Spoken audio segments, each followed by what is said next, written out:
Hello, my name is Nell and I have things to say. Today I'm going to be talking about how I will never shut up when it comes to the things I experience on the NDIS, good and bad, because there are both at times, everything in their season.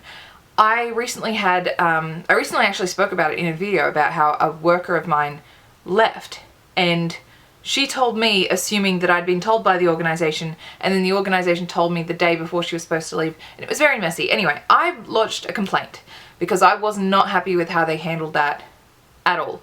And if there's one thing I've learned over time is that you gotta speak up. I've got to just keep speaking up even though it takes a lot of energy.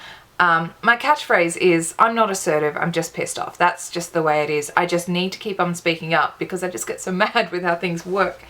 Anyway, I had a phone call from one of the upper management people of this particular organisation. She's somebody that I've worked with in the past who I had to push a lot of complaints, and then things ended up kind of blowing up in the company. Somebody resigned, big changes were made, and it was mainly because I didn't shut up, and she credits me with really, pushing that.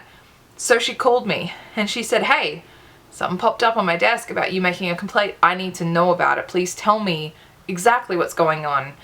And I told her. She said she's going to a team meeting. She said, is there anything that I would like mentioned there to kind of smooth out this issue and figure out ways to work around it? And I said, well, I think you've really got to set up your protocol for when clients are told that their workers are leaving, how much notice they get, who exactly tells them, if it's going to be the worker or upper management, and the actual mode of communication, because I got a text message and I don't think that's okay. I think it needs to be a phone call. So I told her all of that, and I said, look, I don't want to be pushy. I don't want to be bossing you around or anything. And she said, I don't want to be constantly complaining. I don't want to be just constantly sticking up my hand and saying stuff. And she said, please, please, please, never be quiet. Never shut up. She said, please keep speaking up. She said, you're the pinnacle of an ideal customer because you're going to tell us when we're doing the wrong thing. She said that a lot of these organizations, if no one says anything, if no one sticks up their hand and says, I'm not happy with the service that you've just provided for me, can we please change that? They'll just go along in what they're doing. She said it's not that they don't care, it's that they'll get complacent. And I said, well, it's easy to believe no news is good news when you're working with people who are nonverbal and can't speak. If you're waiting for people to speak up, but the people you're waiting for cannot speak, what do you expect? So a lot of the organizations don't really take a lot of opportunity on their own bat to go, let's just have a look at how things are going. Let's just start asking people. No, they often do wait until there's a problem and somebody tells them about the problem. And so this lady said to me that how much she appreciates me speaking up, because she knows that if there's an issue and she wants to get the real facts about it, unadulterated, unfiltered, without any unnecessary politeness or niceness or padding, she can talk to me, because I will tell her exactly what I'm mad about and exactly how I think it should be fixed, exactly what it feels like to be the person on the other end of these services, receiving these services and being the one who gets stuffed around.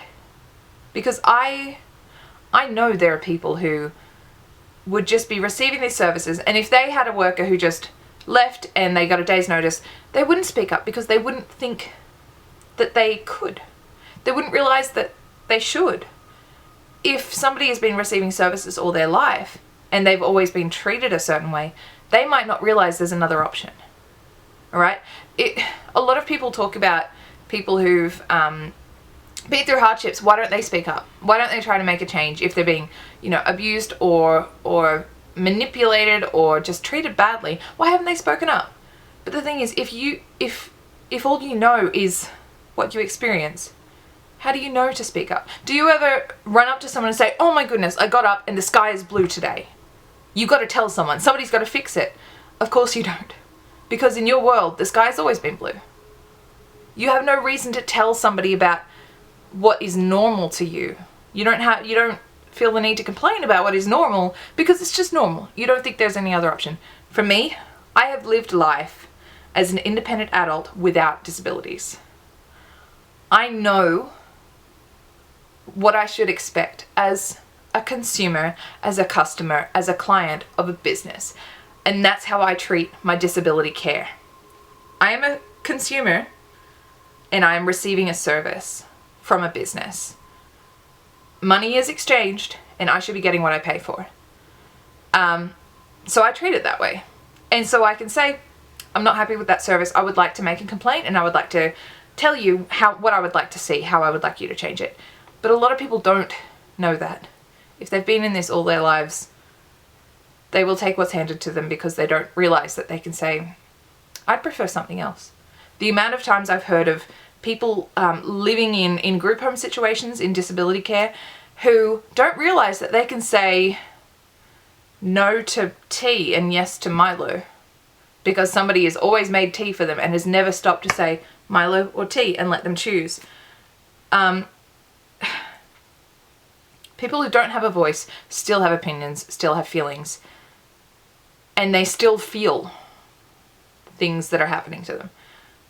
I have a voice. I have a very loud voice. I have a very strong, opinionated, constant voice when it comes to my disability care and my disability advocacy. So I know that if I'm having an issue, I'm not the only person who's having that issue. I might, however, be the first person who has spoken up about it to the organizations. I'm often one of the only people who talks back. And I'm not going to stop. Because I know that if something is affecting me, if I'm experiencing something in my disability service, it is being experienced by people who can't speak or who don't know that they should speak. So I'm not going to stop. And as much as I push forward for, fixing the problems in the NDIS and in disability care, and how I won't be quiet about the things that go wrong, I also won't be quiet about the things that go right. And this lady contacting me, the way she spoke to me, the way she showed me respect, the way she thanked me for my advocacy, for my voice, and encouraged me. When I started getting I don't want to seem ungrateful, I don't want to be pushy, and she said, please keep being pushy. She said, you make me do my job better.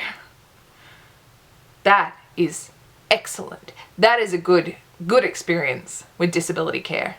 So I'm not going to be quiet about the things that go wrong, but I will also not be quiet about the things that go right, because that was a major thing that went majorly right, and that just helped me so much to speak and have someone listen, and not only have someone listen, but also have someone say, please keep going.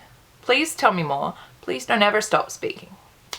So, I'm not going to stop speaking up because there are a lot of issues with the NDIS, with disability care, with mental health care, everything. And as long as I have a voice, I'm going to use it. And particularly because I know that the things I experience are experienced by people who don't have a voice or don't know that they can use it. So, I'm not going to shut up. You're welcome. All right. Bless.